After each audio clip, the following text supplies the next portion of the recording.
प्रणाम है आप सभी का और स्वागत है आपका हमारे चैनल आत्म से अध्यात्म की ओर में। आज हम इस वीडियो के माध्यम से जानेंगे तृतीय स्कंद के पहले अध्याय के विषय में। सतगुरु सतनाम आदि माता अलख निरंजन होमहु वांछित फल दुहक भंजन। ओम श्री गणसाय नमः। ओम नमो भगवते वासुदेवाय नमः। श्रीमद् भागवत महापुराणम तृतीय स्कंद अथ प्रथमो अध्याय। शीर्षक उद्धव और विदुर जी की भेंट। आइए अब कथा का आरंभ करते हैं। श्री सुखदेव जी ने कहा, परीक्षित, जो बात तुमने पूछी है वही पूर्व काल में अपने सुख समृद्धि से परिपूर्ण घर को छोड़कर वन में गए हुए विदुर जी ने भगवान मैत्रेय जी से पूछी थी। जब सर्वेश्वर भगवान श्री कृष्ण पांडवों के दूत बनकर गए थे, तब वे दुर्योधन के महलों को छोड़कर उसी विदुर के घर में उसे अपना ही समझकर बिना बुलाए चले गए थे। राजा परीक्षित ने पूछा, प्रभो, यह तो बतलाइए कि भगवान मैत्रेय के साथ विदुर जी का समागम कहाँ और किस समय हुआ था। पवित्र आत्मा विदुर ने महात्मा मैत्रेय जी से कोई साधारण प्रश्न तो नहीं किया होगा, क्योंकि उसे तो मैत्रेय जी जैसे साधु शिरोमणि ने अभिनंदन पूर्वक उत्तर देकर महिमा निमित्त किया था। सूद जी कहते हैं कि सर्वज्ञ सुखदेव जी ने राजा परीक्षित के इस प्रकार पूछने पर अति प्रसन्न होकर कहा कि सुनो। श्री सुखदेव जी कहने लगे कि परीक्षित, यह उन दिनों की बात है जब अंधे राजा धृतराष्ट्र ने अन्याय पूर्वक अपने दुष्ट पुत्रों का पालन पोषण करते हुए अपने छोटे भाई पांडु के अनाथ बालकों को लक्षा भवन में भेजकर आग लगवा दी थी। जब उनके पुत्रवधी और महाराज युधिष्ठिर की पटरानी द्रौपदी के केस दुशासन ने भरी सभा में खींची, उस समय द्रौपदी की आंखों से अश्रुओं की धारा बह चली और उस प्रवाह से उसके वक्ष स्थल पर लगा हुआ केसर भी बह चला। किंतु धृतराष्ट्र ने अपने पुत्र को उस कुकर्म से नहीं रोका। दुर्योधन ने सत्यपरायण और भोले भाले युधिष्ठिर का राज्य जुए में अन्याय से जीत लिया और उन्हें वन में निकाल दिया। किंतु वन से लौटने पर प्रतिज्ञा अनुसार जब उन्होंने अपना न्यायोचित पैतृक भाग मांगा, तब भी उन्हें मोहवश उन्होंने उस अजात शत्रु युधिष्ठिर को उनका हिस्सा नहीं दिया। महाराज युधिष्ठिर के भेजने पर जब जगत गुरु भगवान श्री कृष्ण ने कौरवों की सभा में हित भरे सुमधुर वचन कहे, जो भीष्म आदि सज्जनों को अमृत से लगे, पर कुरुराज ने उनके कथन को कुछ भी आदर नहीं दिया।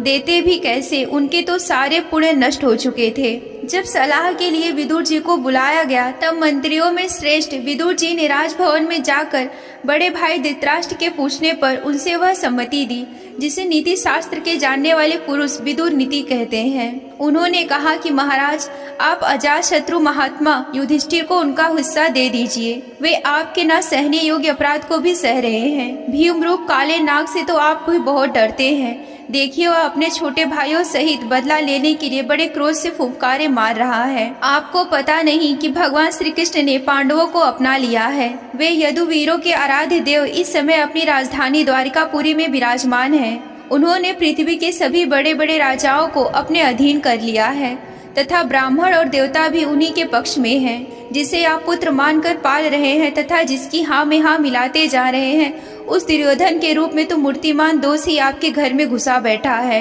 यह तो साक्षात भगवान श्री कृष्ण से द्वेष करने वाला है। इसी के कारण आप भगवान श्री कृष्ण से विमुख होकर श्रीहीन हो रहे हैं। अतएव यदि आप अपने कुरुकाल की कुशल चाहते हैं तो इस दुष्ट को तुरंत ही त्याग दीजिए। विदुर जी का ऐसा सुंदर स्वभाव था कि साधु जन भी उसे प्राप्त करने की इच्छा करते थे। किंतु उनकी यह बात सुनते ही कर्ण, दुशासन और शकुनी सहित दुर्योधन के होठ अत्यंत क्रोध से फड़फड़ाने लगे। उसने उनका तिरस्कार करते हुए कहा कि अरे, इस कुटिल दासी पुत्र को यहाँ किसने बुलाया है? यह जिनके टुकड़े खाकर जीता है, उन्हीं के प्रतिकूल होकर शत्रु का काम बनाना चाहता है। इसके प्राण तो मत लो, परंतु इसे हमारे नगर से तुरंत बाहर निकाल दो। भाई के सामने ही कानों में बाढ़ के समान लगने वाली इस अत्यंत कठोर वचनों से मर्माहत होकर विदुर जी ने कुछ बुरा न माना। भगवान की माया को प्रबल समझकर अपना धनुष राजद्वार पर रख के वे हस्तिनापुर से चल दिए। कौरवों को विदुर जैसे महात्मा बड़े पुण्य से प्राप्त हुए थे। वे हस्तिनापुर से चलकर पुण्य करने की इच्छा से भूमंडल में तीर्थपार्थ भगवान के क्षेत्रों में विचरने लगे, जहाँ श्रीहरि, ब्रह्मा, रुद्र, अनंत आदि अनेकों मूर्तियों के रूप में विराजमान है। जहाँ जहाँ भगवान की प्रतिमाओं से सुशोभित तीर्थस्थान, नगर, पवित्र वन, पर्वत, निकुंज और निर्मल जल से भरे हुए नदी, सरोवर आदि थे, उन सभी स्थानों में वे अकेले ही विचरते रहे। वे अवधूत भेष में स्वच्छंदता पूर्वक पृथ्वी पर विचरते रहे, जिससे आत्मीय जन उन्हें पहचान ना सके। वे शरीर को सजाते ना थे, पवित्र और साधारण भोजन करते, शुद्ध वृत्ति से जीवन निर्वाह करते, प्रत्येक तीर्थ में स्नान करते, जमीन पर सोते और भगवान को प्रसन्न करने वाले व्रतों का पालन करते रहते थे।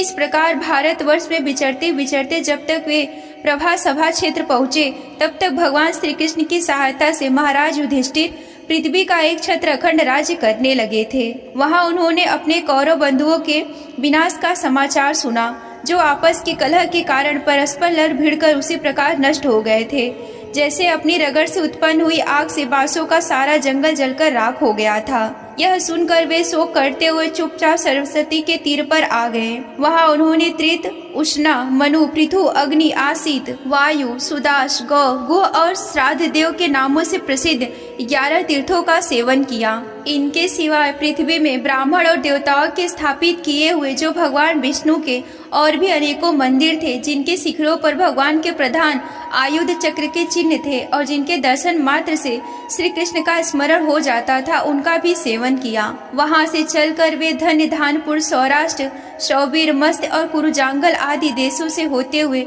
जब कुछ दिनों में यमुना तट पर पहुँचे, तब वहां उन्होंने परम भागवत उद्धव जी का दर्शन किया। वे भगवान श्री कृष्ण के प्रख्यात सेवक और अत्यंत शांत स्वभाव के थे। वे पहले बृहस्पतिनियों के शिष्य रह चुके थे। विदुर जी ने उन्हें देखकर प्रेम से गाढ़ आलिंगन किया और उनसे अपने आराध्य भगवान श्री कृष्ण और उनके आश्रित रहने अपने स्वजनों का कुशल समाचार पूछा। विदुर जी कहने लगे, उद्धव जी, पुराण पुरुष बलराम जी और श्री कृष्ण अपने ही नाभि कमल से उत्पन्न हुए ब्रह्मा जी की प्रार्थना से इस जगत में अवतार लिया है। वे पृथ्वी का भार उतार कर सबको आनंद देते हुए अब श्री वासुदेव जी के घर कुशल से रह रहे हैं ना। प्रियवर, हम कुरुवंशियों के परम सुहृदय और पूज्य वासुदेव, जो पिता के समान उदारता पूर्वक अपनी कुंती आदि बहनों को उनके स्वामियों का संतोष कराते हुए उनकी सभी मनचाही वस्तुएं देते आए हैं, आनंद पूर्वक से तो है ना। प्यारे उद्धव जी, यादवों के सेनापति बीरवर प्रद्युम्न जी तो प्रसन्न से है ना, जो पूर्व जन्म में कामदेव थे तथा जिन्हें देवी रुक्मणी जी ने ब्राह्मणों की आराधना करके भगवान से प्राप्त किया था। सातत्व, वृष्णि, भोज और दाशाह वंशी आदियों के अधिपति महाराज उग्रसेन तो सुख से है ना, जिन्होंने राज्य पाने की आशा का सर्वथा परित्याग कर दिया था, किंतु कमल नयन भगवान श्री कृष्ण ने जिन्हें फिर से राज सिंहासन पर बैठाया है। सौम्य, अपने पिता श्री कृष्ण के समान समस्त रथियों में अग्रण्य श्री कृष्ण तनय सांब कुशल से तो है ना। ये पहले पार्वती जी के द्वारा गर्भ में धारण किए हुए स्वामी कार्तिकेय हैं। अनेकों व्रत करके जामवती ने इन्हें जन्म दिया था, जिन्होंने अर्जुन से रहस्य युक्त धनुर्विद्या की शिक्षा पाई है। वे सात्विक तो कुशल पूर्वक है ना। वे भगवान श्री कृष्ण की सेवा से अनायास ही भक्तजनों की उस महान स्थिति पर पहुंच गए हैं, जो बड़े बड़े योगियों को भी दुर्लभ है। भगवान के शरणागत निर्मल भक्त बुद्धिमान अक्रूर जी भी प्रसन्न से है ना, जो श्री कृष्ण के चरण चिन्हों से अंकित ब्रज के मार्ग की रज में प्रेम से अधीर होकर लौटने लगे थे। भोजवंशी देवकी के पुत्र देवकी जी अच्छी तरह से है ना, जो देव माता अदिति के समान साक्षात विष्णु भगवान की माता हैं। जैसे वेद त्रय यज्ञ विस्तार रूप अर्थ को अपने मंत्रों में धारण किए रहती हैं, उसी प्रकार उन्होंने भगवान श्री कृष्ण को अपने गर्भ में धारण किया था। आप भक्त जनों की कामनाएं पूर्ण करने वाले भगवान अनुरुद्ध जी सुखपूर्वक तो है ना, जिन्हें शास्त्र वेदों के अधिकारण और अंतःकरण चतुष्टय के चौथे अंश मन के अधिष्ठा बतलाए गए हैं। सौम्य स्वभाव उद्धव जी, अपने हृदयेश्वर भगवान श्री कृष्ण का अनन्य भाव से अनुसरण करने वाले, जो हृदिक, सत्यभामानंदन, चारुदृष्ट और गद आदि सब भगवान के पुत्र कुशल से तो है ना। महाराज युधिष्ठिर अपने अर्जुन और श्री कृष्ण रूप दोनों भुजाओं की सहायता से धर्म मर्यादा का न्याय पूर्वक पालन करते हैं ना। मैदानों की बनाई हुई सभा में इनके राज्य वैभव और दबदबे को देखकर दुर्योधन को बड़ा डाह हुआ था। अपराधियों के प्रति अत्यंत असहिष्णु भीमसेन ने सर्प के समान दीर्घकालीन क्रोध को छोड़ दिया है क्या? जब यह गदा युद्ध में तरह तरह के पैतरे बदलते थे, तब उनके पैरों की धमक से धरती डोलने लगती थी। जिनके बाड़ों से जाल में छिपकर किरात भेषधारी अतएव किसी को पहचान में ना आने वाले भगवान शंकर भी प्रसन्न हो गए थे।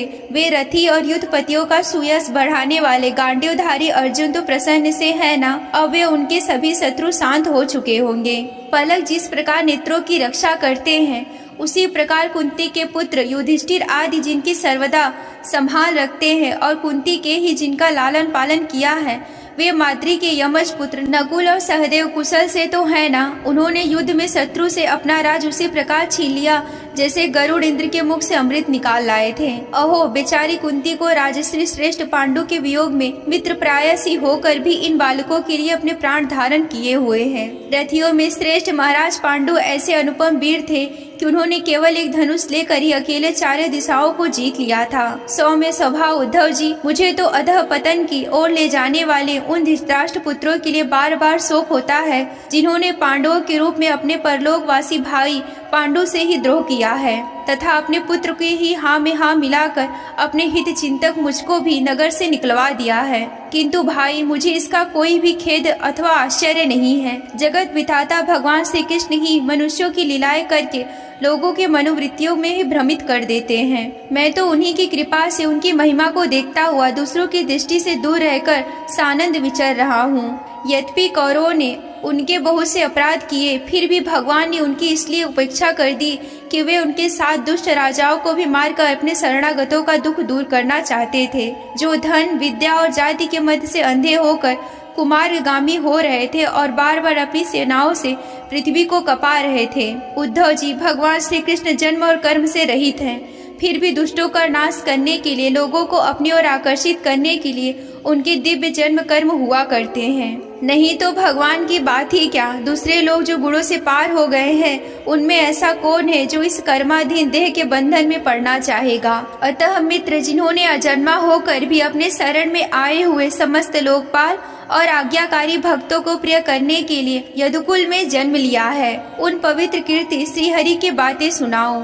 यहीं पर श्रीमद् भागवत महापुराण के तृतीय स्कंद का पहला अध्याय समाप्त होता है। गुरु सतनाम आदि माता अलख निरंजन हो बहुवांछित फल दुहक भंजन। ओम श्री गणेशाय नमः। अथ द्वितीय अध्याय। शीर्षक उद्धव जी द्वारा भगवान की बाल लीलाओं का वर्णन। आइए अब कथा का आरंभ करते हैं। श्री सुखदेव जी कहते हैं कि जब विदुर जी ने परम भक्त उद्धव से इस प्रकार उनके प्रियतम श्री कृष्ण के संबंध में रखने वाली बातें पूछी, तब उन्हें अपने स्वामी का स्मरण हो आया। वे हृदय भर आने के कारण कुछ भी उत्तर ना दे सके। जब वे 5 वर्ष के थे, तब बालकों की तरह खेल में ही श्री कृष्ण की मूर्ति बनाकर उनकी सेवा पूजा में तन्मय हो जाते थे। कलेवे के लिए माता के बुलाने पर भी उसे छोड़कर नहीं जाना चाहते थे। अब तो दीर्घकाल से उन्हीं की सेवा में रहते रहते बूढ़े हो चले हैं। अतः विदुर जी के पूछने पर उन्हें अपने प्यारे प्रभु के चरण कमलों का स्मरण हो आया। उनका चित्त विरह से व्याकुल हो गया। फिर वे कैसे उत्तर दे सकते थे। उद्धव जी श्री कृष्ण के चरणाविंद मकरकंद सुधा के सरोवर होकर 2 घड़ी तक कुछ ना बोल सके। तीव्र भक्ति योग से उसमें डूबकर आनंद मग्न हो गए। उनके सारे शरीर में हर्ष हो आया तथा मूंदे हुए नेत्रों के प्रेम से आंसुओं की धारा बहने लगी। उद्धव जी को इस प्रकार प्रेम प्रवाह में डूबे हुए देखकर विदुर जी ने उसे कृतकृत्य माना। कुछ समय बाद जब उद्धव जी भगवान के प्रेम धाम से उतरकर पुनः धीरे धीरे संसार में आए, तब अपने नेत्रों को पोंछकर भगवत लीलाओं का स्मरण आने से विस्मित हो विदुर जी से इस प्रकार कहने लगे। उद्धव जी बोले, विदुर जी, श्री कृष्ण रूप सूर्य के छिप जाने से हमारे घरों को काल रूप अजगर ने खा डाला। वे श्रीहीन हो गए। अब मैं उनकी क्या कुशल सुनाऊं। यह मनुष्य लोग बड़ा ही अभागा है। इसमें भी यादव तो नितांत भाग्यहीन है, जिन्होंने निरंतर श्री कृष्ण के साथ रहते हुए भी उन्हें नहीं पहचाना। जिस तरह अमृतमय चंद्रमा के समुद्र में रहते समय मछलियां उन्हें नहीं पहचान सकी, यादव लोग मन के भाव को ताड़ने वाले, बड़े समझदार और भगवान के साथ एक ही स्थान में रहकर क्रीड़ा करने वाले थे, तो भी उन सब ने समस्त विश्व के आश्रय सर्व अंतर्यामी श्री कृष्ण को एक श्रेष्ठ यादव ही समझा। किंतु भगवान की माया से मोहित इन यादवों ने इनसे व्यर्थ का बैर ठानने वाले शिशुपाल आदि के अवहेलना और निंदा सूचक वाक्यों से भगवत प्राण महानुभावों की बुद्धि भ्रम में नहीं पड़ती थी।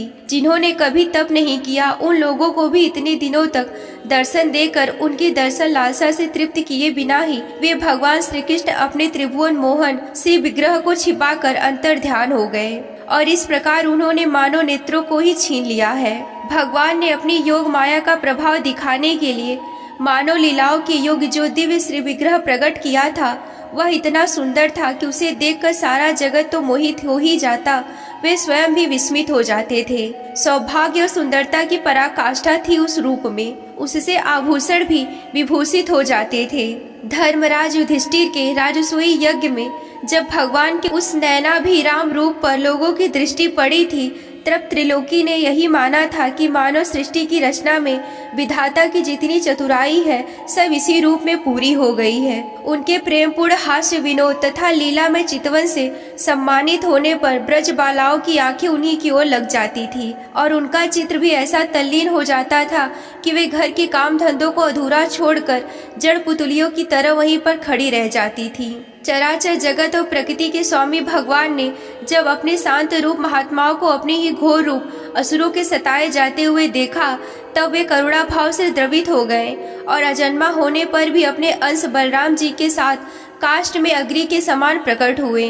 अजन्मा होकर भी वासुदेव के यहाँ जन्म लेने की लीला करना, सबको अभय देने वाले होने पर भी मानव कंस के भय से ब्रज में जाकर छिपकर रहना, अनंत पराक्रमी होने पर भी कालिवन के सामने मथुरापुरी को छोड़कर भाग जाना, भगवान की ये लीलाएं याद आकर मुझे बेचैन कर डालती हैं। उन्होंने जो देवकी वासुदेव की चरण वंदना करके कहा था कि पिताजी माताजी, कंस का बड़ा भय रहने के कारण मुझसे आपसे कोई सेवा ना बन सकी, आप मेरे इस अपराध पर ध्यान न देकर मुझ पर प्रसन्न हो। श्री कृष्ण की ये बातें जब याद आती हैं, तब आज भी मेरा चित्त अत्यंत व्यथित हो जाता है। जिन्होंने काल रूप अपने भ्रुकुटी विलास से ही पृथ्वी का सारा भार उतार दिया था, उन श्री कृष्ण के पाद पद्म पराग का सेवन करने वाला ऐसा कौन पुरुष है जो उसे भूल सकता है। आप लोगों ने रासुई यज्ञ में प्रत्यक्ष ही देखा था कि श्री कृष्ण से द्वेष करने वाले शिशुपाल को वह सिद्धि मिल गई थी, जिससे बड़े बड़े योगी भली भांति योग साधना करके स्पृहा करते रहते हैं। उनका विरह भला कौन सह सकता है। शिशुपाल के सामने महाभारत युद्ध में जिन दूसरे योद्धाओं ने अपनी आंखों से भगवान श्री कृष्ण के नयनाभिराम मुख कमल का मकरंद पान करते हुए अर्जुन के बाणों से वेद कर प्राण त्याग कर दिया था, वे पवित्र होकर सब के सब भगवान के परम धाम को प्राप्त हो गए। स्वयं भगवान श्री कृष्ण तीनों लोक के अधीश्वर हैं, उनके समान भी कोई नहीं है, उनसे बढ़कर तो कौन होगा। वे अपने स्वतः सिद्ध ऐश्वर्य से ही सदा पूर्णकाम है। इंद्र आदि असंख्य लोग पालगण नाना प्रकार की भेंटें ला लाकर अपने अपने मुकुटों के अग्रभाग से उनके चरण रखने की चौकी को प्रणाम किया करते हैं। विदुर जी वे ही भगवान श्री कृष्ण के राज सिंहासन पर बैठे हुए उग्रसेन के सामने खड़े होकर निवेदन करते थे कि देव हमारी प्रार्थना सुनिए। उनके इस सेवा भाव की याद आते ही हम जैसे सेवकों का चित्त अत्यंत व्यथित हो जाता है। पापनी पूतना ने अपने स्तनों में हलाहल विष लाकर श्री कृष्ण को मार डालने की नीयत से उन्हें दूध पिलाया था, उसको भी भगवान ने परम गति दी जो धाय को मिलनी चाहिए थी। उन भगवान श्री कृष्ण के अतिरिक्त और कौन दयालु है जिसकी शरण ग्रहण करे। मैं असुरों को भी भगवान का भक्त समझता हूँ, क्योंकि बैर भाव जनित क्रोध के कारण उनका चित्त सदा श्री कृष्ण में लगा रहता है। उन्हें रणभूमि में सुदर्शन चक्रधारी भगवान को कंधे पर चढ़ा कर झपटते हुए गरुड़ जी के दर्शन हुआ करते थे। ब्रह्मा जी की प्रार्थना से पृथ्वी का भार उतार कर उसे सुखी करने के लिए कंस के कारागार में वासुदेव देवकी के यहाँ भगवान ने अवतार लिया था। उस समय कंस के डर से पिता वासुदेव जी ने उन्हें नंद बाबा के ब्रज में पहुंचा दिया था। वहां वे बलराम जी के साथ 11 वर्ष तक इस प्रकार छिपकर रहे कि उनका प्रभाव ब्रज के बाहर किसी में भी प्रकट नहीं हुआ। यमुना के उपवन में, जिसमें हरे भरे वृक्षों पर कलरव करते हुए पक्षियों के झुंड रहते थे, भगवान श्री कृष्ण ने बछड़ों को चराते हुए ग्वाल बालों की मंडली के साथ विहार किया करते थे। वे ब्रजवासियों की दृष्टि आकृष्ट करने के लिए अनेकों बाल लीला भी उन्हें दिखाते थे। कभी रोने लगते थे, कभी हंसते और कभी सिंह शावकों के समान मुग्ध दृष्टि से देखते थे। फिर कुछ बड़े होने पर वे सफेद बैल और रंग बिरंगी शोभा की मूर्ति गौवों को चराते हुए अपने साथी गोपों को बांसुरी बजा बजा कर रिझाने लगते थे। इसी समय जब कंस ने उन्हें मारने के लिए बहुत से मायावी और मनमाना रूप धारण करने वाले राक्षस भेजे, तब उनको खेल ही खेल में भगवान ने मार डाला, जैसे बालक खिलौनों को तोड़ फोड़ कर डालता है। कालिया नाग का दमन करके विष मिला हुआ जल पीने से, मरे हुए ग्वाल बालों और गौवों को जीवित करके उन्होंने कालीदह का निर्दोष जल पीने की सुविधा कर दी। भगवान श्री कृष्ण ने बढ़े हुए धन का सदुपयोग कराने की इच्छा से श्रेष्ठ ब्राह्मणों के द्वारा नंद बाबा से गोवर्धन पूजा रूप गोयज्ञ करवाया। भद्र इससे अपना मान भंग होने के कारण जब इंद्र ने क्रोधित होकर ब्रज का विनाश करने के लिए मूसलाधार जल बरसाना आरंभ किया, तब भगवान ने करुणावश खेल ही खेल में छत्ते के समान गोवर्धन पर्वत को ही उठा लिया और अत्यंत घबराए हुए ब्रजवासियों तथा उनके पशुओं की रक्षा की। संध्या के समय जब सारे वृंदावन में शरद की चरमा की चांदनी छिटक जाती थी, तब श्री कृष्ण उसका सम्मान करते हुए मधुर गान करते और गोपियों की मंडली की शोभा बढ़ाने के लिए उनके साथ रास विहार करते। यहीं पर श्रीमद् भागवत महापुराण के तृतीय स्कंद का दूसरा अध्याय समाप्त होता है। सतगुरु सतनाम आदि माता अलख निरंजन होवहु वांछित फल दुहक भंजन। ओम श्री गणेशाय नमः। अथ तृतीयो अध्याय। शीर्षक भगवान के अन्य लीला चरित्रों का वर्णन। आइए अब कथा का आरंभ करते हैं। उद्धव जी कहते हैं कि इसके बाद श्री कृष्ण अपने माता पिता देवकी और वासुदेव को सुख पहुंचाने की इच्छा से बलदेव जी के साथ मथुरा पधारे। उन्होंने शत्रु समुदाय के स्वामी कंस को ऊंचे सिंहासन से नीचे पटक कर तथा उसके प्राण लेकर उसकी लाश को बड़े जोर से पृथ्वी पर घसीटा। सांदीपनि मुनि के द्वारा एक बार उच्चारण किए हुए सांगोपांग वेद का अध्ययन करके दक्षिणा स्वरूप उनके मरे हुए पुत्र को पंचजन नामक राक्षस के पेट से लाकर दे दिया। भीष्मक नंदिनी रुक्मणी ने सौंदर्य से अथवा रुक्मी के बुलाने से जो शिशुपाल और उसके सहायक वहां आए हुए थे, उनके सिर पर पैर रखकर गांधर्व विधि के द्वारा विवाह करने के लिए अपनी नित्य संगनी रुक्मणी को वैसे ही हरण कर लाए जैसे गरुड़ अमृत कलश को लेकर आए थे। स्वयंवर में 7 बिना नथे हुए बैल को नाथ कर सत्या से विवाह किया। इस प्रकार मान भंग हो जाने पर मूर्ख राजाओं ने शस्त्र उठाकर राजकुमारी को छीनना चाहा। तब भगवान श्री कृष्ण ने स्वयं बिना घायल हुए ही अपने शस्त्रों से उन्हें मार डाला। भगवान विषयी पुरुषों की लीला सा करते हुए अपनी प्राण प्रिया सत्यभामा को प्रसन्न करने की इच्छा से उनके लिए स्वर्ग से कल्प वृक्ष उखाड़ कर लाए। उस समय इंद्र क्रोध से अंधे होकर अपने सैनिकों सहित उन पर आक्रमण कर दिया, क्योंकि वह निश्चय ही अपनी स्त्रियों का क्रीड़ा मृग बना हुआ था। अपने विशाल डिलडों से आकाश को भी ढक देने वाले अपने पुत्र भौमासुर को भगवान के द्वारा मरा हुआ देखकर पृथ्वी ने जब उनसे प्रार्थना की, तब उन्होंने भौमासुर के पुत्र भगदत्त को उसका बचा हुआ राज्य देकर उसके अंतःपुर में प्रवेश किया। वहां भौमासुर द्वारा हर कर लाई हुई बहुत सी राजकन्याएं थी। वे दीन बंधु श्री कृष्णचंद्र को देखती ही खड़ी हो गईं और सबसे महान हर्ष, लज्जा और प्रेम पूर्ण चितवन से तत्काल ही भगवान को पति रूप में वरण कर लिया। तब भगवान ने अपनी निज शक्ति योग माया से उन ललनाओं के अनुरूप उतने ही रूप धारण करके उनका अलग अलग महलों में एक ही मुहूर्त में विधिवत पाणी ग्रहण किया। अपनी लीला का विस्तार करने के लिए उन्होंने उनमें से प्रत्येक के गर्भ से सभी गुणों से अपने ही समान 10-10 पुत्र उत्पन्न किए।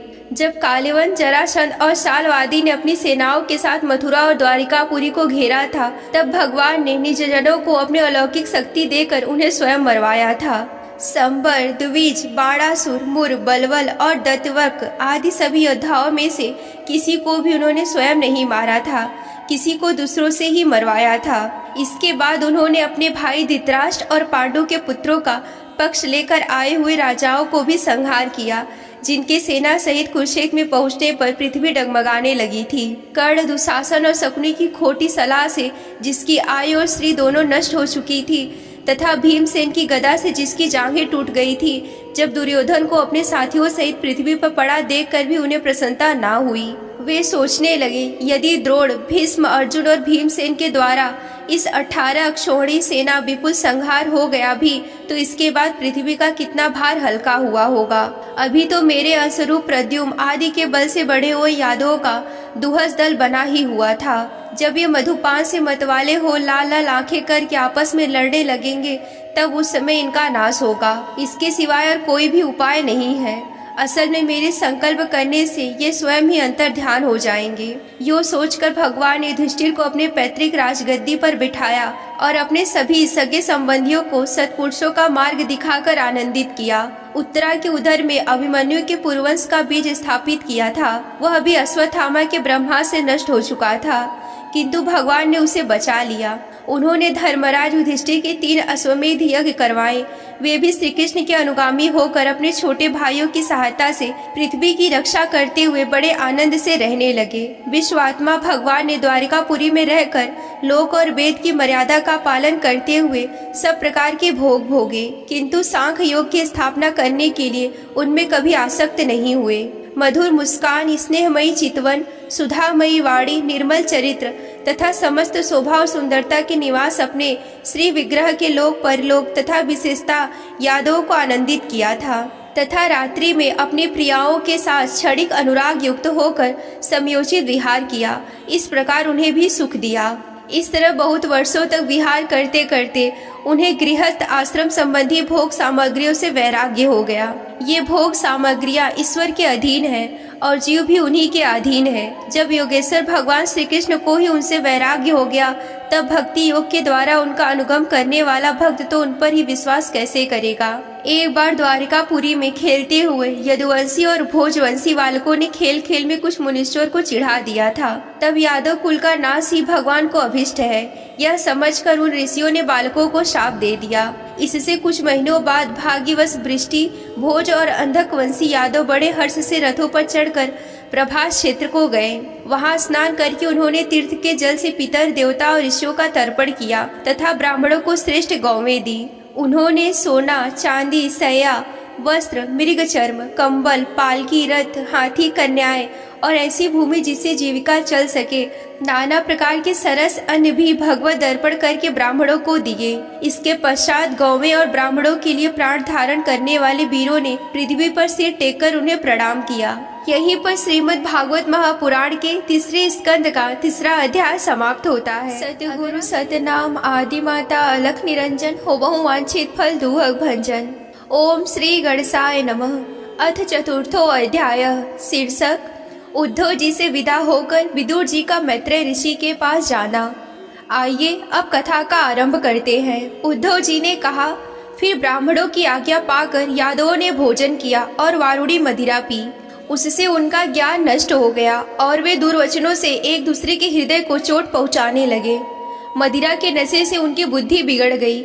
जैसे आपस की रगड़ से बांसों में आग लग जाती है, उसी प्रकार सूर्यास्त होते होते उनमें मार काट होने लगे। भगवान अपनी माया की उस विचित्र गति को देखकर सरस्वती के जल से आचमन करके एक वृक्ष के नीचे बैठ गए। इससे पहले ही शरणागतों का दुख करने वाले भगवान श्री कृष्ण ने अपने कुल का संहार करने की इच्छा होने पर मुझसे यह कह दिया था कि तुम बद्री का आश्रम में चले जाओ। विदुर जी, इससे यद्यपि मैं उनका आशय समझ गया था, तो भी स्वामी के चरणों का वियोग न सह सकने के कारण मैं उनके पीछे पीछे प्रभास क्षेत्र में पहुंच गया। वहां मैंने देखा कि जो सबके आश्रय हैं, किंतु जिनका कोई और आश्रय नहीं है, वे प्रीतम प्रभु शोभाधाम श्याम सुंदर सरस्वती के तट पर अकेले ही बैठे हैं। दिव्य विशुद्ध सतत्व में अत्यंत सुंदर श्याम शरीर है, शांति से भरी रत्नारी आंखें हैं। उनकी 4 भुजाएं और रेशमी पीताम्बर देखकर मैंने उनको दूर से ही पहचान लिया। वे एक पीपल के छोटे से वृक्ष का सहारा लिए बाईं जांघ पर दायां चरण कमल रखे बैठे थे। भोजन पान का त्याग कर देने पर भी वे आनंद से प्रफुल्लित हो रहे थे। इसी प्रकार व्यास जी ने प्रिय मित्र परम भागवत सिद्ध मैत्रेय जी लोकों में स्वच्छंद विचरते हुए वहां आ पहुँचे। मैत्रेय मुनि भगवान के अनुरागी भक्त हैं। आनंद और भक्ति भाव से उनकी गर्दन झुक रही थी।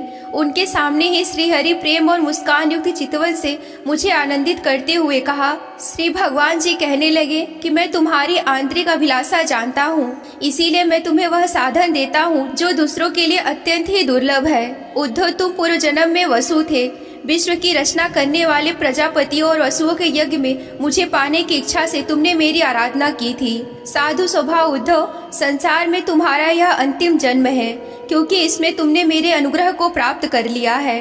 अब मैं मर्त्यलोक को छोड़कर अपने धाम जाना चाहता हूँ। इस समय यहाँ एकांत में तुमने मुझे अपने अनन्य भक्ति के कारण ही मेरा दर्शन पाया है। यह बड़े सौभाग्य की बात है। पूर्व काल में पाद्य कल्प के आरंभ में मैंने अपने नाभि कमल पर बैठे हुए ब्रह्मा को अपनी महिमा के प्रकट करने के लिए जिस ज्ञान का उपदेश किया था और जिसे विवेकी लोग भागवत कहते हैं, वही मैं तुम्हें देता हूँ। विदुर जी, मुझ पर तो प्रतिक्षण उन परम पुरुष की कृपा बरसता करती है। इस समय उनके इस प्रकार आदर पूर्वक कहने से स्नेहवश मुझे हर्ष हो आया। मेरी वाणी गदगद हो गई और नेत्रों से आंसुओं की धारा बहने लगी। उस समय मैंने अपने हाथ जोड़कर उनसे कहा कि स्वामी, आपके चरण कमलों की सेवा करने वाले पुरुषों को इस संसार में अर्थ, धर्म, काम और मोक्ष, इन चारों में से कोई भी पदार्थ दुर्लभ नहीं है। तथापि मुझे उनमें से किसी की भी इच्छा नहीं है। मैं केवल आपके चरण कमलों की सेवा के लिए ही ललायित रहता हूँ। प्रभु, आप निष्प्रिय होकर भी कर्म करते हैं, अजन्मा होकर भी जन्म लेते हैं, काल रूप होकर भी शत्रु के डर से भागते हैं और द्वारका के किले में जाकर छिपे रहते हैं। स्वात्माराम होकर भी 16,000 स्त्रियों के साथ रमण करते हैं। इन विचित्र चरित्रों को देखकर विद्वानों की बुद्धि भी चक्कर में पड़ जाती है। देव, आपका स्वरूप ज्ञान सर्वथा अपाद और अखंड है। फिर भी आप सलाह लेने के लिए मुझे बुलाकर जो भोले मनुष्यों की तरह बड़ी सावधानी से मेरी सम्मति पूछा करते हैं। हे प्रभु, आपकी लीला मेरे मन को मोहित सा कर देती है। स्वामी, अपने स्वरूप का गुण रहस्य प्रकट करने वाला जो श्रेष्ठ एवं समग्र ज्ञान आपने ब्रह्मा जी को बतलाया था, वह यदि मेरे समझने योग्य हो तो मुझे भी सुनाइए, जिससे मैं भी इस संसार दुख को सुगमता से पार करके जाऊं। जब मैंने इस प्रकार अपने हृदय का भाव निवेदित किया, तब परम पुरुष कमल नयन भगवान श्री कृष्ण ने मुझे अपने स्वरूप की परम स्थिति का उपदेश दिया। इस प्रकार पूज्यपाद श्री कृष्ण के आत्म तत्व की उपलब्धि का साधन सुनकर तथा प्रभु के चरणों की वंदना और परिक्रमा करके मैं यहाँ आया हूँ। इस समय उनके विरह से मेरा चित्त अत्यंत ही व्याकुल हो रहा है। विदुर जी, पहले तो उनके दर्शन पाकर मुझे आनंद हुआ, किंतु अब तो मेरे हृदय की उनकी विरह व्यथा अत्यंत ही पीड़ित कर रही है। अब मैं उनके प्रिय क्षेत्र बद्रिका आश्रम जा रहा हूँ, जहाँ श्री नारायण देव और नर, ये दोनों ऋषि लोगों पर अनुग्रह करने के लिए दीर्घकालीन सौम्य दूसरों को सुख पहुँचाने वाली एवं कठिन तपस्या कर रहे हैं। श्री सुखदेव जी कहते हैं कि इस प्रकार उद्धव जी के मुख से अपने प्रिय बंधुओं का विनाश असहाय समाचार सुनकर परम ज्ञानी विदुर जी को शोक उत्पन्न हुआ। उसे उन्होंने ज्ञान द्वारा शांत कर दिया। जब भगवान श्री कृष्ण के परिकरों में प्रधान महाभागवत उद्धव जी बद्रिका आश्रम की ओर जाने लगे, तब कुरुश्रेष्ठ विदुर जी ने श्रद्धा पूर्वक उनसे पूछा। विदुर जी ने कहा कि उद्धव जी, योगेश्वर भगवान श्री कृष्ण ने अपने स्वरूप के गुण रहस्य को प्रकट करने वाला जो परम ज्ञान आपसे कहा था, वह आप हमें भी सुनाइए, क्योंकि भगवान के सेवक तो अपने सेवकों का कार्य सिद्ध करने के लिए ही विचरा करते हैं। उद्धव जी ने कहा कि उस तत्व ज्ञान के लिए आपको मुनिवर मैत्रेय जी की सेवा करनी चाहिए। इस मृत्यु लोक को छोड़ते समय मेरे सामने स्वयं भगवान ही आपको उपदेश करने के लिए उन्हें आज्ञा दी थी। श्री सुखदेव जी कहते हैं कि इस प्रकार विदुर जी के साथ विश्व मूर्ति भगवान श्री कृष्ण के गुणों की चर्चा होने से उस कथा अमृत द्वारा उद्धव जी का वियोग जनित महान ताप शांत हो गया। यमुना जी के तीर पर उनकी वह रात्रि एक क्षण के समान बीत गई। फिर प्रातः काल होते ही वे वहां से चल दिए। राजा परीक्षित ने पूछा कि भगवान, विष्णुकुल और भोज वंश के सभी रथी और युद्धपतियों की उत्पत्ति नष्ट हो गए थे, यहाँ तक कि त्रिलोकीनाथ श्रीहरि को भी अपना वह रूप छोड़ना पड़ा था। फिर उन सबके मुखिया उद्धव जी कैसे बच रहे थे? श्री सुखदेव जी ने कहा कि जिनकी इच्छा कभी व्यर्थ नहीं होती, उन श्रीहरि ब्राह्मणों के साप रूप काल के बहाने अपने कुल का संहार करने के लिए श्री विग्रह को त्यागते समय विचार किया। अब वह इस लोकों में चले जाने के संयमी शिरोमणि उद्धव मेरे इस ज्ञान को ग्रहण करने के लिए ही सच्चे अधिकारी हैं। उद्धव मुझसे अणुमात्र भी कम नहीं है, क्योंकि वे आत्मजयी हैं, विषयों से कभी विचलित नहीं हुए। अतः लोगों को मेरे ज्ञान की शिक्षा देते हुए भी वे यहीं रहे। वेदों के मूल कारण जगत गुरु श्री कृष्ण इस प्रकार आज्ञा देने पर उद्धव जी बद्रिका आश्रम में जाकर समाधि योग द्वारा श्री कृष्ण की आराधना करने लगे। कुरुश्रेष्ठ परीक्षित परमात्मा श्री कृष्ण की लीला से ही अपना से विग्रह प्रकट किया था और लीला से ही उसमें अंतर्ध्यान भी कर लिया। उनका वह अंतर्ध्यान होना मुझे धीर पुरुषों का उत्साह बढ़ाने वाला तथा पशुतुल्य अधीर पुरुषों के लिए अत्यंत ही दुष्कर था। परम भागवत उद्धव जी के मुख से उनके प्रशंसनीय कर्म और इस प्रकार अंतर्ध्यान होने का समाचार पाकर तथा यह जानकर कि भगवान के परम धाम जाते समय मुझे भी स्मरण किया था। विदुर जी उद्धव जी के चले जाने पर प्रेम से विहल होकर रोने लगे। इसके पश्चात सिद्धि शिरोमणि विदुर जी ने यमुना तीर से चलकर कुछ दिनों तक गंगा जी के किनारे जा पहुँचे, जहाँ श्री मैत्रेय जी रहते थे। यहीं पर श्रीमद् भागवत महापुराण के तृतीय स्कंद का चौथा अध्याय समाप्त होता है। सतगुरु सतनाम आदि माता अलख निरंजन होमहु वांछित फल दूहक भंजन। ओम श्री गणेशाय नमः। अथ पंचमो अध्याय। शीर्षक विदुर जी का प्रश्न और मैत्रेय जी का सृष्टि कर्म वर्णन। आइए अब कथा का आरंभ करते हैं। श्री सुखदेव जी कहते हैं कि परम ज्ञानी मैत्रेय मुनि हरिद्वार क्षेत्र में विराजमान थे। भगवत भक्ति से शुद्ध हुए हृदय वाले विदुर जी उनके पास पहुँचे और उनके साधु स्वभाव से आप्यायित होकर उन्होंने पूछा। विदुर जी ने कहा कि भगवान, संसार में सब लोग सुख के लिए कर्म करते हैं, परंतु उनसे ना तो उन्हें सुख ही मिलता है और ना ही दुख दूर होता है, बल्कि उससे भी उनके दुख की वृद्धि होती है। अतः इस विषय में क्या करना उचित है, यह आप लोग मुझे कृपा करके बतलाइए। जो लोग दुर्भाग्यवश भगवान श्री कृष्ण से विमुख, अधर्म परायण और अत्यंत ही दुखी है, उन पर कृपा करने के लिए आप जैसे भाग्यशाली भगवत उक्त संसार में विचरा करते हैं। साधु शिरोमणि, आप मुझे उस शांतिप्रद साधन का उपदेश दीजिए जिसके अनुसार आराधना करने से भगवान आपके भक्तों में भक्तिपूत हृदय में आकर विराजमान हो जाते हैं और अपने स्वरूप का अपरोक्ष अनुभव कराने वाले सनातन ज्ञान प्रदान करते हैं। त्रिलोकी के नियंता और परम स्वतंत्र श्री हरि अवतार लेकर जो जो लीलाएं करते हैं, जिस प्रकार अकर्ता होकर भी उन्होंने कल्प के आरंभ में इस सृष्टि की रचना की, जिस प्रकार इसे स्थापित कर वे जगत के जीवों की और जीविका का विधान करते हैं, जिस प्रकार इसे अपने हृदय काश में लीन कर वृत्त सुन होकर योग माया का आश्रय लेकर शयन करते हैं, जिस प्रकार वे योगेश्वरेश्वर प्रभु एक होने पर भी इस ब्रह्मांड में अंतर्यामी रूप से अनुप्रविष्ट होकर अनेक रूपों में प्रकट होते हैं, वह सब रहस्य आप हमें समझाइए। ब्राह्मण, गौ और देवताओं के कल्याण के लिए जो अनेकों अवतार धारण करके लीला से ही नाना प्रकार के दिव्य कर्म करते हैं, वे भी हमें सुनाइए। यशस्वी के मुकुट मणि श्री हरि के लीला अमृत का पान करते करते हमारा मन तृप्त नहीं होता।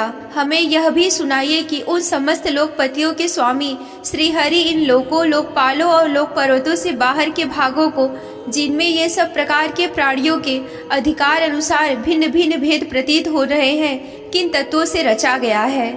द्विजवर, उन विश्वकर्ता स्वयंभू श्री नारायण ने अपनी प्रजा के स्वभाव, कर्म रूप और नामों के भेद की किस प्रकार रचना की है।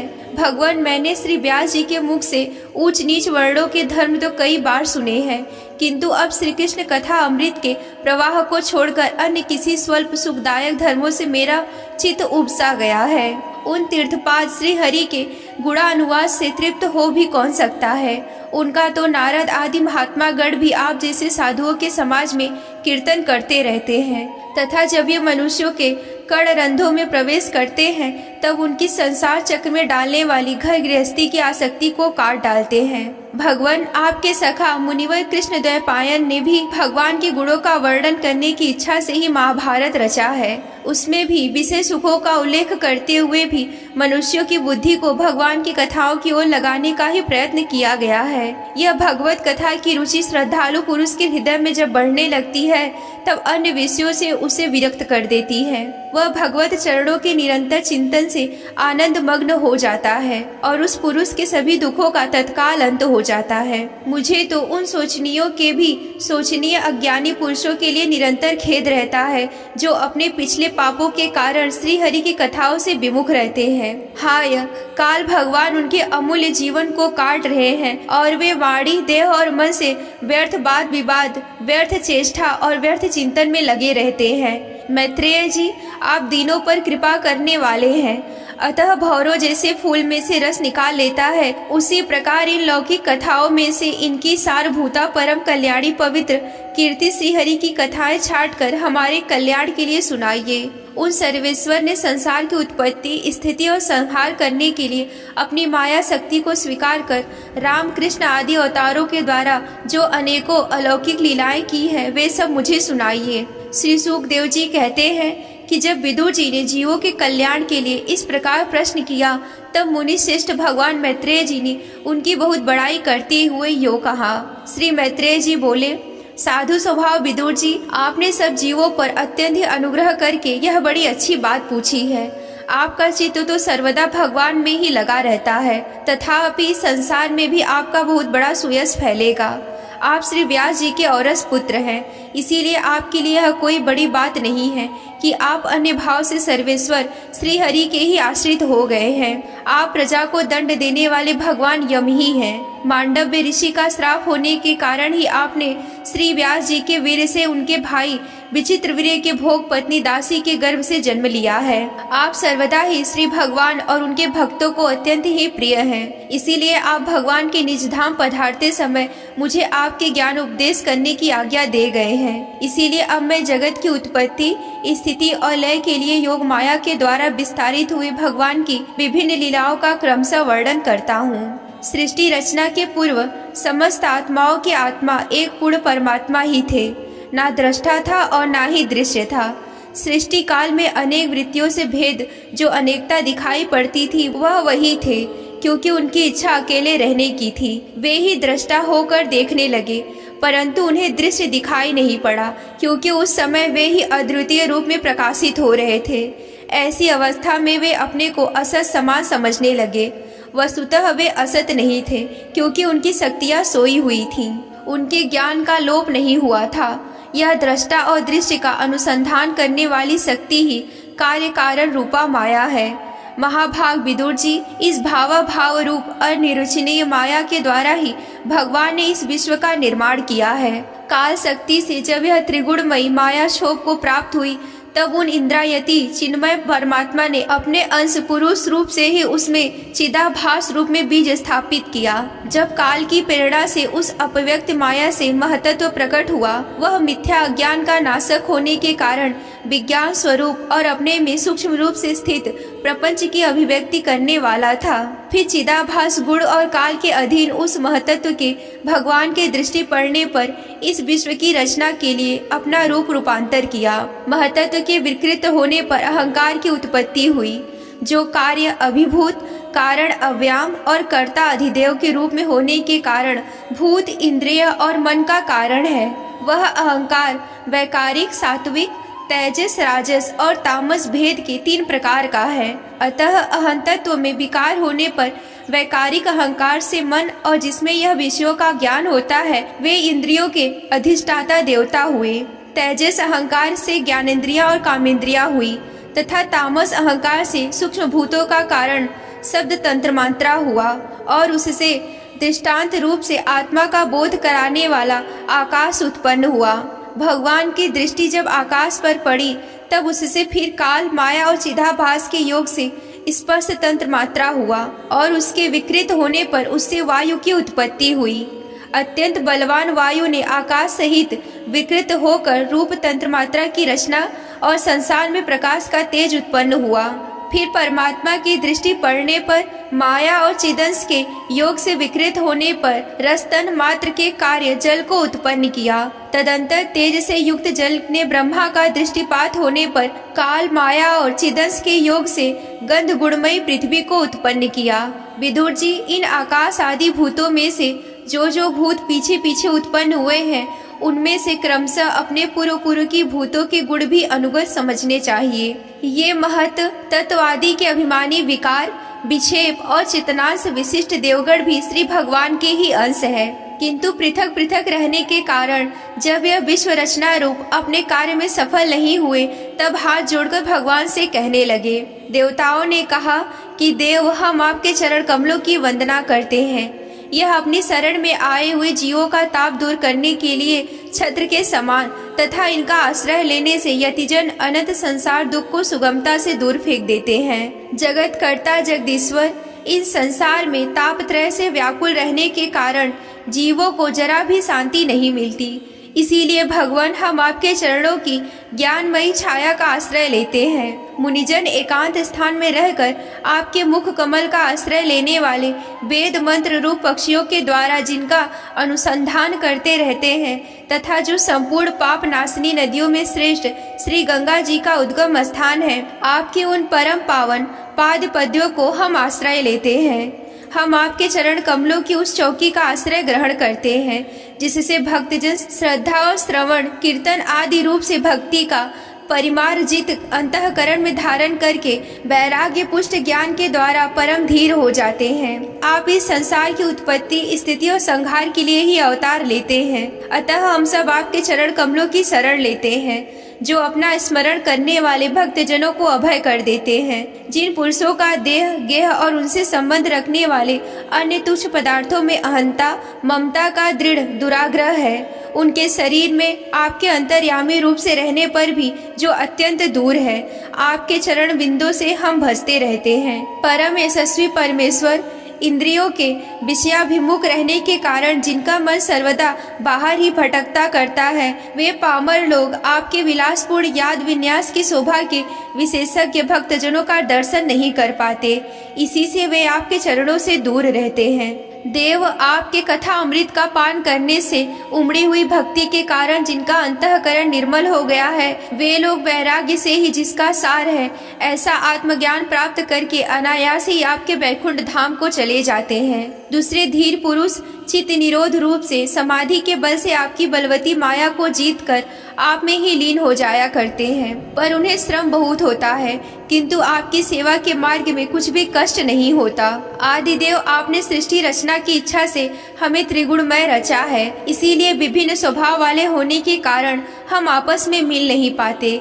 इसी से आपकी क्रीड़ा के साधन रूप ब्रह्मांड की रचना करके उसे आपको समर्पण करने में असमर्थ हो रहे हैं। अतः जन्म रहित भगवान जिससे यह ब्रह्मांड रचकर आपको सब प्रकार के भोग समय पर समर्पण कर सके, जहाँ स्थित होकर हम भी आपकी योग्यता के अनुसार अन्न ग्रहण कर सके तथा यह सब जीव भी आपके प्रकार की विघ्न बाधाओं से दूर रहकर हम आप दोनों को भोग समर्पण करते हुए अपना अपना अन्न भक्षण कर सके, ऐसा कोई उपाय कीजिए। आप निर्विकार पुराण पुरुष ही अन्य कर्म वर्ग से सहित हम देवताओं के आदि कारण हैं। देव पहले ही आप अजन्मा ही ने सत्यवादी गुण और जन्म आदमी कर्मों की कारण रूपा माया शक्ति में चिदाभास रूप वीर्य स्थापित किया करते हैं। परमात्मा देव महत्वादी रूप हम देवगण जिस कार्य के लिए उत्पन्न हुए हैं उसके संबंध में हम क्या करें। देव हम पर भी अनुग्रह करने वाले हैं, इसीलिए ब्रह्मांड रचना के लिए आप हमें क्रिया शक्ति के सहित अपनी ज्ञान शक्ति भी प्रदान कीजिए। यहीं पर श्रीमद् भागवत महापुराण के तृतीय स्कंद का 5वां अध्याय समाप्त होता है। सतगुरु सतनाम आदि माता अलख निरंजन होवहु वांछित फल दुहक भंजन। ओम श्री गणसाय नमः। अथ षष्ठो अध्याय। शीर्षक विराट पुरुष की उत्पत्ति। आइए अब कथा का आरंभ करते हैं। मैत्रेय ऋषि ने कहा कि सर्वशक्तिमान भगवान ने जब देखा कि आपस में संगठित न होने के कारण यह मेरी महतत्व आदि शक्तियाँ विश्व रचना के कार्य में असमर्थ हो रही हैं, तब वे काल शक्ति को स्वीकार करके एक साथ ही महतत्व अहंकार पंचभूत पंचतंत्र मात्रा और मन सहित 11 इंद्रियां इन 23 तत्वों के समुदाय में प्रविष्ट हो गए। उनमें प्रविष्ट होकर उन्होंने जीवों के सोए हुए अदृष्ट को जागृत किया और परस्पर विलग हुए उन तत्व समूह को अपनी क्रिया शक्ति के द्वारा आपस में मिला दिया। इस प्रकार जब भगवान ने अदृष्ट को कर्णोमुख किया, तब उस 23 तत्वों के समूह ने भगवान की प्रेरणा से अपने अंशों द्वारा अधिपुरुष विराट को उत्पन्न किया। अर्थात जब भगवान ने अंश रूप से अपने उस शरीर में प्रवेश किया, तब वह विश्व रचना करने वाला महतत्व आदि समुदाय एक दूसरे से मिलकर परिणाम को प्राप्त हुआ। यह तत्वों का परिणाम ही विराट पुरुष है, जिसमें चराचर जगत विद्यमान है। जल के भीतर जो अंड रूप आश्रय स्थान था, उसमें वह हिरणमय विराट पुरुष संपूर्ण जीवों को साथ लेकर 1000 दिव्य वर्षों तक रहा। उस विश्व रचना में करने वाले तत्वों का गर्भ कार्य था तथा ज्ञान क्रिया और आत्म शक्ति से संपन्न था।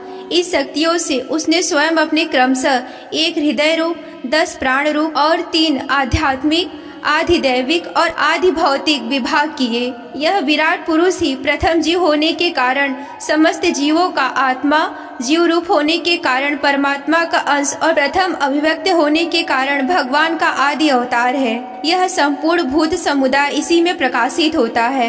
यह अध्यात्म आदिभूत और आदि देव रूप से 3 प्रकार का, प्राण रूप से 10 प्रकार का और हृदय रूप से 1 प्रकार का है। फिर विश्व की रचना करने वाले महतत्व आदि के अधिपति श्री भगवान ने उनकी प्रार्थना को स्मरण करके उनकी वृत्तियों को जगाने के लिए अपने चेतन रूप तेजस से उस विराट पुरुष को प्रकाशित किया तथा उसे जगाया।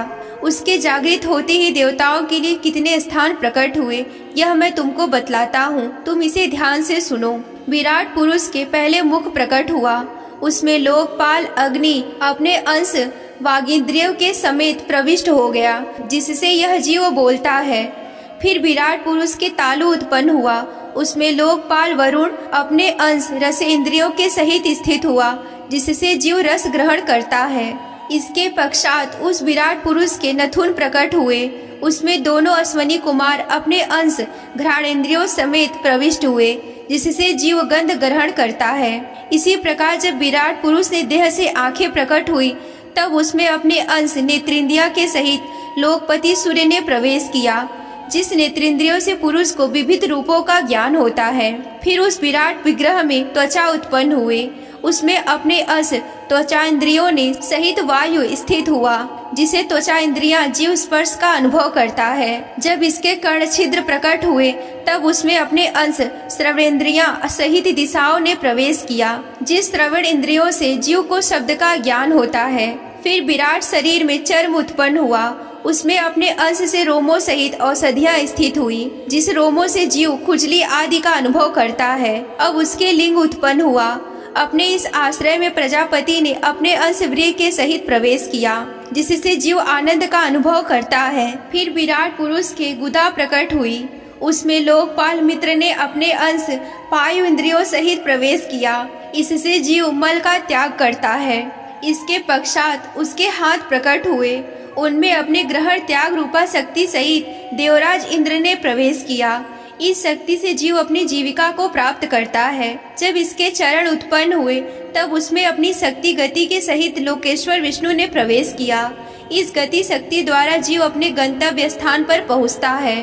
फिर इसके बुद्धि उत्पन्न हुए, अपने इस स्थान पे अपने अंश बुद्धि शक्ति के साथ वाक्यपति ब्रह्मा ने प्रवेश किया। इस बुद्धि शक्ति से जीव ज्ञातव्य विषयों को जान सकता है। फिर इसमें हृदय प्रकट हुआ, उसमें अपने अंश के मन सहित चंद्रमा स्थित हुआ। इस मनः शक्ति के द्वारा जीव संकल्प विकल्प आदि रूप विकारों को प्राप्त करता है।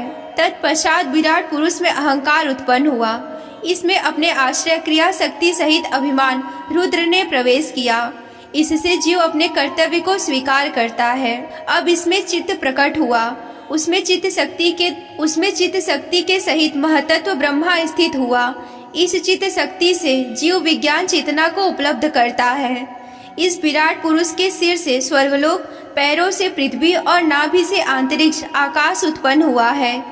इनमें क्रमशः सत्व, रज और तम इन 3 गुणों के परिणाम रूप देवता, मनुष्य और प्रेत आदि देखे जाते हैं। इनमें देवता लोक सतत्व गुण की अधिकता के कारण स्वर्ग लोक में, मनुष्य और उनके उपयोगी गौ आदि रजोगुण की प्रधानता के कारण पृथ्वी में, तथा तमोगुणी स्वभाव वाले होने के रुद्र के पार्षदगण, भूत प्रेत आदि दोनों के बीच में स्थित भगवान के नाभि स्थानीय अंतरिक्ष लोक में रहते हैं। विदुर जी, वेद और ब्राह्मण भगवान के मुख से प्रकट हुए हैं।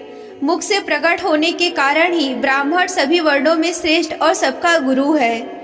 उनकी भुजाओं में से ही क्षत्रिय वृत्ति और उसका अवलंबन करने वाला क्षत्रिय वर्ण उत्पन्न हुआ है, जो विराट भगवान का अंश होने के कारण जन्म लेकर सब वर्णों की चोर आदि उपद्रव से रक्षा करता है। भगवान की दोनों जांघों से सब लोगों का निर्वाह करने वाली वैश्य वृत्ति उत्पन्न हुई, उन्हीं से वैश्य वर्ण का प्रादुर्भाव हुआ। यह वर्ण अपने वृत्ति से सभी जीवों की जीविका चलाता है।